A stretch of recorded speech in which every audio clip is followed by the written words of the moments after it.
Hello and welcome to Filling the Sink, a podcast from Catalan News. My name is Lea Beliaeva, and today we're talking about the Catalan human towers, Castells.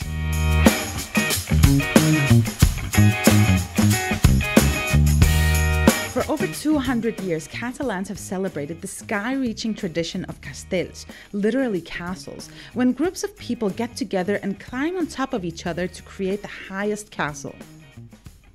Although suffering waves of decline up to the point of disappearing, the tradition had its renaissance in the 1980s, and in 2010, UNESCO included the Castells on the list of intangible cultural heritage of humanity, which made human towers' popularity reach unprecedented heights. On today's podcast, we will talk to one of the largest colles or castells groups, Els Castellers de Vilafranca, about the importance of a good mental health when doing the activity. And we will also hear from the Castellers of London, who took the tradition beyond the Catalan borders.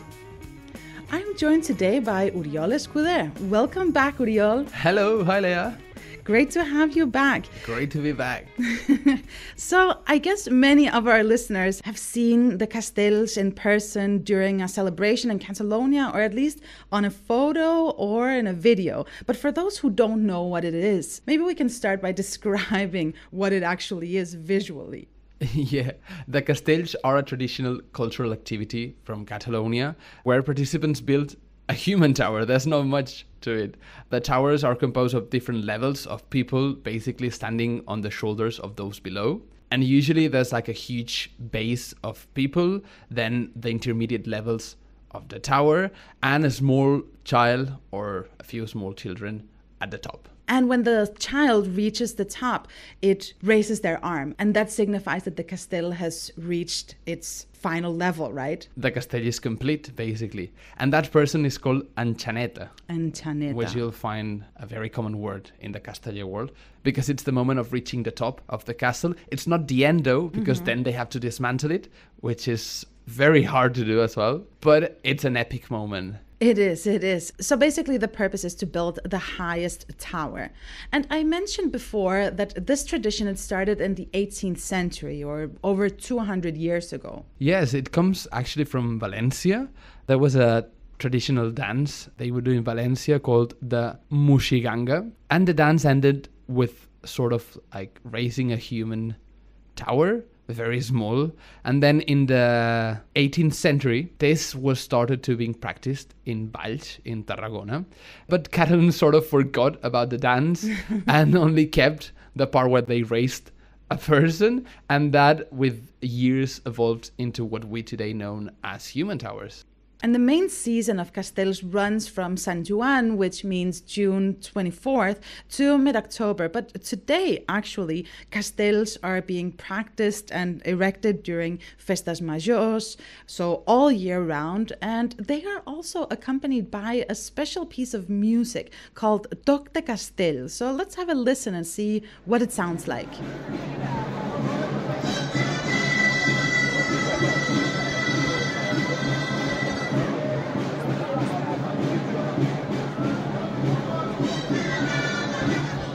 Toc de Castells is made with gralles, a traditional Catalan wind instrument, and drums called timbales, and it's a very epic song, and it marks the speed and rhythm for the Castellers to know at what stage the castle is. So it's very important. It starts to sound when the castle is midway through, and when the child who climbs the top, the enxaneta, is about to reach the top, the musicians play this part of the song.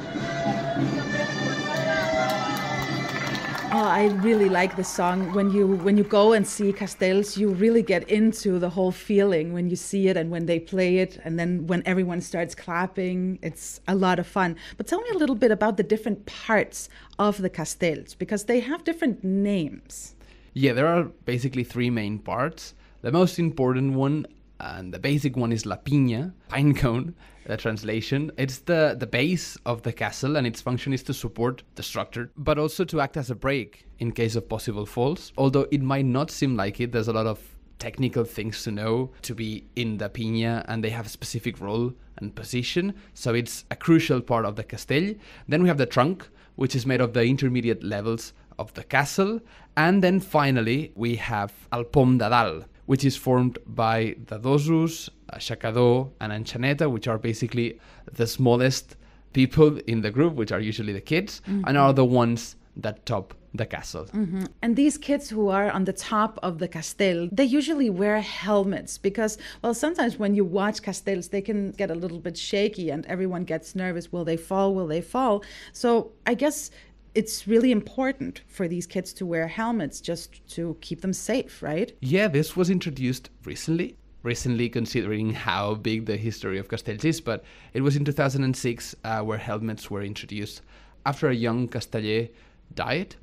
Although it might seem obvious to wear a helmet, at the time there was a lot of people who opposed wearing a helmet and it was a bit controversial, but now we're all used to it and it's great. And in the 200-year history of Castellers, there have only been 5 deaths, and the last one was in 2011. Although it is very spectacular and the falls are pretty scary for someone who's never done it, studies show that building human towers is no more dangerous than participating in other sports. In fact, since the helmet was introduced, there hasn't been a single serious brain injury in children participating in castells as a result of a fall. Yeah, and in fact, the biggest worries that people have now who are doing castells is whether the activity can affect the shoulders, right? Yeah, serious injuries are very rare, but the most important ones are in the spine, and those are really dangerous. And that's probably the biggest challenge in terms of security that castellers have nowadays. And one of the reasons it has gotten more safe is also because this activity has become more popular and the practice is getting more professionalized. And since the UNESCO nod in 2010, the castells have actually experienced a big boom. Colles or castells groups have in fact doubled from 56 to 102 in Catalonia. And this then has led the activity to become more competitive and has led to some of the biggest colles to start working not only with the physical aspect of doing castells, but also focus on the importance of their mental health. Our colleagues at the Catalan news agency talked to one of the biggest colles in Catalonia, the Castellers de Vilafranca, who are implementing a pioneer program to tackle this. Over the last decade, the world of castellers has become more professional, with more frequent and intense training sessions and a strong focus on fitness and technique. The Castellers de Vilafranca, the most awarded colla in the last 20 years, have been at the forefront of this change, but this has also increased the pressure to perform. There are castellers who say, look, I'm not coming anymore because I don't want to come anymore. And then you start digging and you realise that it's because they could not handle the pressure, they did not enjoy it, and that is unthinkable. We do it because we like it and people should feel comfortable doing it. The colla has to provide the tools so that the castellers can be as comfortable as possible and build castells while having fun. Ernest Callard, president of the Castellers de Vilafranca, is leading a groundbreaking initiative to provide mental health training for castellers. Just as they prioritize nutrition and physical care, the new goal is to focus on mental health. The mental factor in castells is very, very important. The other day in the session we talked about percentages. What percentage of mental work is there in building a castell? People said 70% mental and 30% physical. So if we believe that, then we need to work on it very hard. The program has received a lot of positive feedback from its participants, who admit that sometimes coping with pressure, nerves and fears is difficult. Emma and Kiku, castellers who have taken part in the sessions, welcomed the initiative. We're all very aware that the mental part needs to be worked on, but nobody has worked on it until now. I think you can feel it somehow. You can see in some people that they don't know how to handle the pressure. You go through so many stages. Before you do a castell, there is nervousness, pressure. Doing it, the pressure of not wanting to fail. And afterwards, if there was a fall, the fear of failure, the fear that it won't go well again. From anger, helplessness, and nervousness to joy. Sometimes there are moments of climax when you need to reconnect and get back to full focus. Andrea Pérez, the psychologist who leads the sessions, has no previous experience in the Castellers world and says she was surprised at how professional they were. In this colla, the goals are very demanding, like in high-performance sports. The goal is to bring your practice to a very high level of excellence, where you master every detail and do things that are unique. Few colles can do what this one does. The psychological part, the mental part, has been somewhat neglected, not just in the world of Castells, but in general, in many spaces, right? But now it's talked about more and more. It's getting more normalised all the time. So far, about 50 to 80 Castellers are participating in the sessions. The organisers hope that more will join over time, and the project has already attracted interest from other colles. A first step towards improving the mental health of Castellers and making it a healthier tradition. Thanks to Ernest Gallard, Emma Andreu, Andrea Perez, and Kiko Fernandez for speaking with us.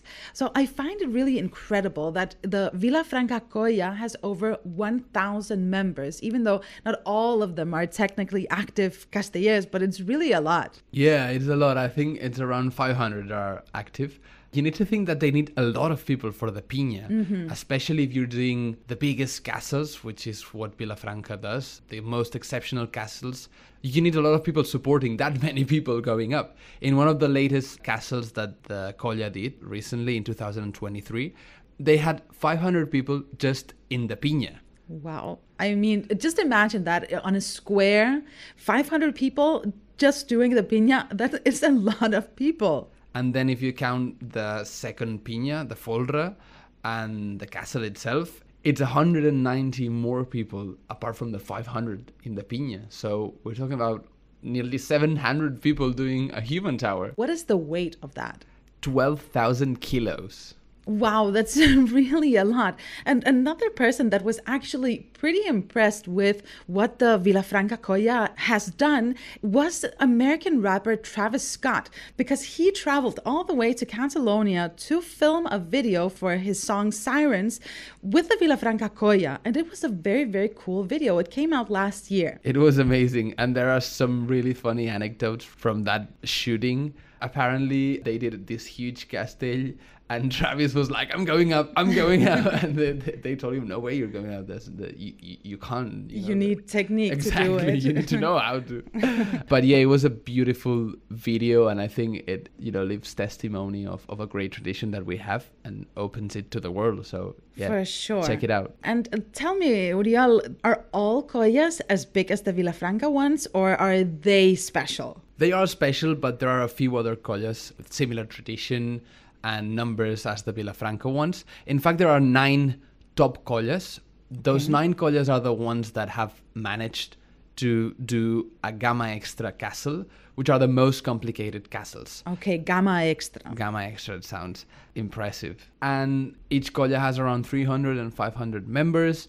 So yeah, they're all pretty big. But there are many, many, many other collas. Mm-hmm. Yes, you can basically find collas in every town, in every neighborhood of Barcelona have their own collas.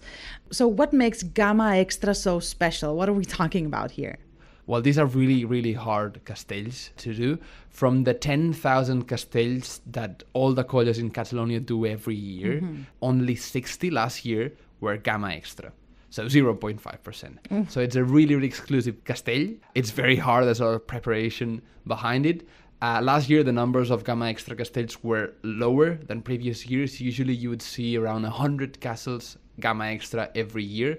But, they are still recovering from COVID, which of course had a negative impact on many colles because they stopped training, basically. For sure. And these castells need a lot of training. They do. And actually, when I first started seeing castells, I actually thought they were all the same. But then I realized very, very quickly that, in fact, they are very, very different. What are the different types of castells that we can see? There are many different types of castells. You usually see something like 4D9, 3D2, which means 4 of 9 or 3 of 2.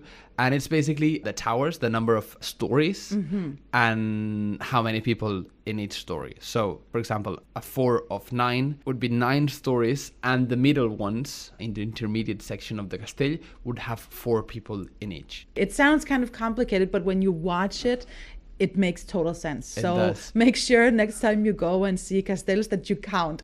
So how many stories and how many people are in the circle. It's a huge world and it's complicated. So if you want to learn more, we did a podcast a couple of years ago with more detail on this. So yeah, have a listen. For sure. And speaking of collas, as the activity gains more and more popularity, new collas, they pop up all the time. And many of these are abroad. For example, in Copenhagen, in Berlin, in Paris, in Edinburgh. Or even Chile, Sydney, Argentina.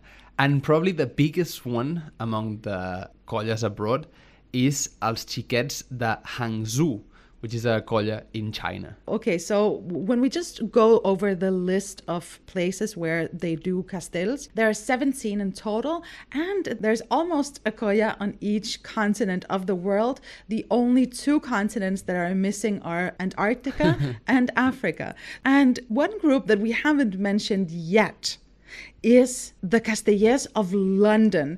And Oriol, you talked to Stephen Anderson, who's also known as Cuss for those in the Castellers world, and he's the president of the colla of the Castellers of London. So let's hear what you talked about. The Castellers of London were founded in 2015. Since then, the colla has grown and now has around 70 members. Cuss, its current president and one of its founders, explains that it all started with a trip to Catalonia. I went out in 2002 to Valls. Some friends had moved out there, and having a meal and drinks with the locals, they started to say about, we're going to go training for Castells, do you want to come along? And I hadn't got a clue what they were talking about, but yeah, why not? So I went along and watched this thing, which I thought was crazy, and I still think it's crazy. I think it's wonderful, but I still think it's crazy. Creating a colla requires space, people, and knowledge of castells. And in the beginning, the Castellers of London didn't have much of anything.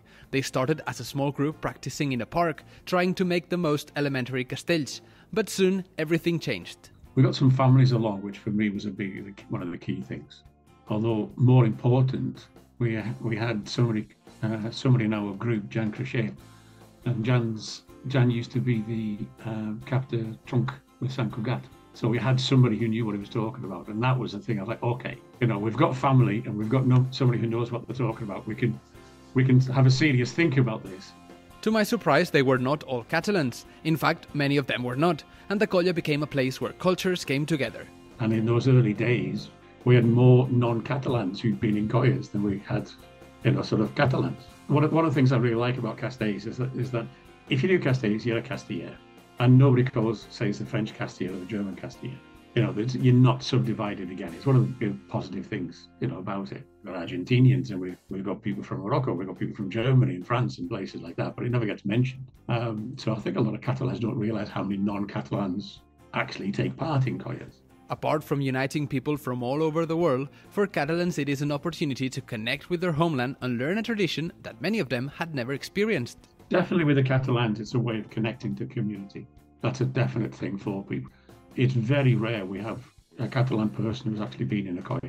So we have Catalans come along to connect with their culture and to be able to use Catalan to other people, use their first language. Castells are very common in Catalonia, but abroad not many have seen them in real life. Imagine you're walking around London and suddenly you see a group of people making a human tower. How do they react? It's embarrassing, but if we do a tower of 5, they can't believe it.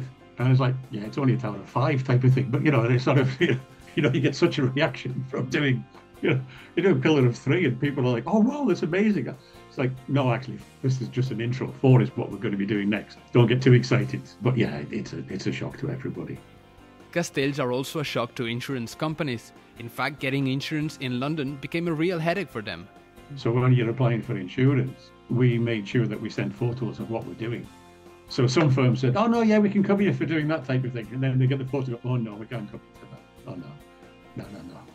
This was just one of the challenges the colla faced. The COVID pandemic hit them particularly hard, as many left the country and never returned. Most of those people that's involved in that are new. You know, the numbers obviously dropped dramatically with COVID and Brexit as well. So it's fantastic we've had so many new people joining. Despite losing some of its most experienced castellers, the colla is recovering with many new members and is striving to again do the castles they did before the pandemic. So as an immediate thing, at least for this year and next year, it's doing sixes on a regular basis. That's what we're going to be aiming for. And then it's growing the number of people and getting the name out there that we exist. It's getting more contacts with people. Thanks to Cuss for speaking with us. And now let's return to Catalonia, because one thing that I'm wondering about the Castells is who are the Castellers? So almost all Castellers in Catalonia are born in Catalonia and use Catalan as their first language. Although it traditionally was a very male-dominated world, the presence of women has increased a lot in the past decades, and now women make up 42% of Castellers in Catalonia. Okay, but what about women in positions of power in the colles? How is that? Well, then the figure falls a lot. The two most important roles in a colla are the president and the cap de colla, and these are only held by 25-30% of women. And now, since having listened to this podcast, maybe there's someone out there thinking, wait, this Castells business sounds like so much fun. I want to join. How do I do that? So let me pass this question on to you, Oriol. How do you join a colla? Well, if you're in Catalonia, it's super easy to find a local colla and just join a practice. Just go there. You can start helping them out with the pinya. I'm sure they'll be grateful to have you. And if joining a colla doesn't really convince you, but you still want to go and see some of these big castells, where do you go? There are many places you can see castells. Actually, again, any local festivity, any local festa major, and there's many in the summer. Everywhere in Catalonia, there's a castell performance. So it's very easy to see. If you want to go see the hardest or the biggest castells, there are 5 diades or days where you can see them. For example, the Festa Major de Terrassa at the end of June and beginning of July. You have another one in Mataró at the end of July, or in Vilafranca del Penedès in August. And there's many diades all the time. And if you want specific dates, you can go to castellscat.cat to get all the latest updates on events. You can also learn about history, see photos and videos. It's a really great website if you want to learn a lot more. And now it's time for the Catalan phrase of the week. What is it this week, Oriol? Fer pinya. Fer pinya. What does that mean? There's no translation. It doesn't make any sense, literally. In English, it would be something like making pine cone. Yeah, that definitely doesn't make sense. No. In Catalan, it means to join forces with other people to achieve something, to achieve a common goal. It symbolizes, unity, teamwork, the strength of the group. And these are values that I think are very present in Castellers. Fer pinya. And that's all we have time for today. Thanks for listening. Please do subscribe to Filling the Sink wherever you get your podcast if you haven't already. And thanks again to the Colles of Vilafranca and Cuss from Castellers of London for speaking with us. Thanks to you, Oriol. And we'll be back again next Saturday with another episode of Filling the Sink. On behalf of the team here at Catalan News, I'm Lea Beliaeva, wishing you a great weekend. Fins aviat. Adeu.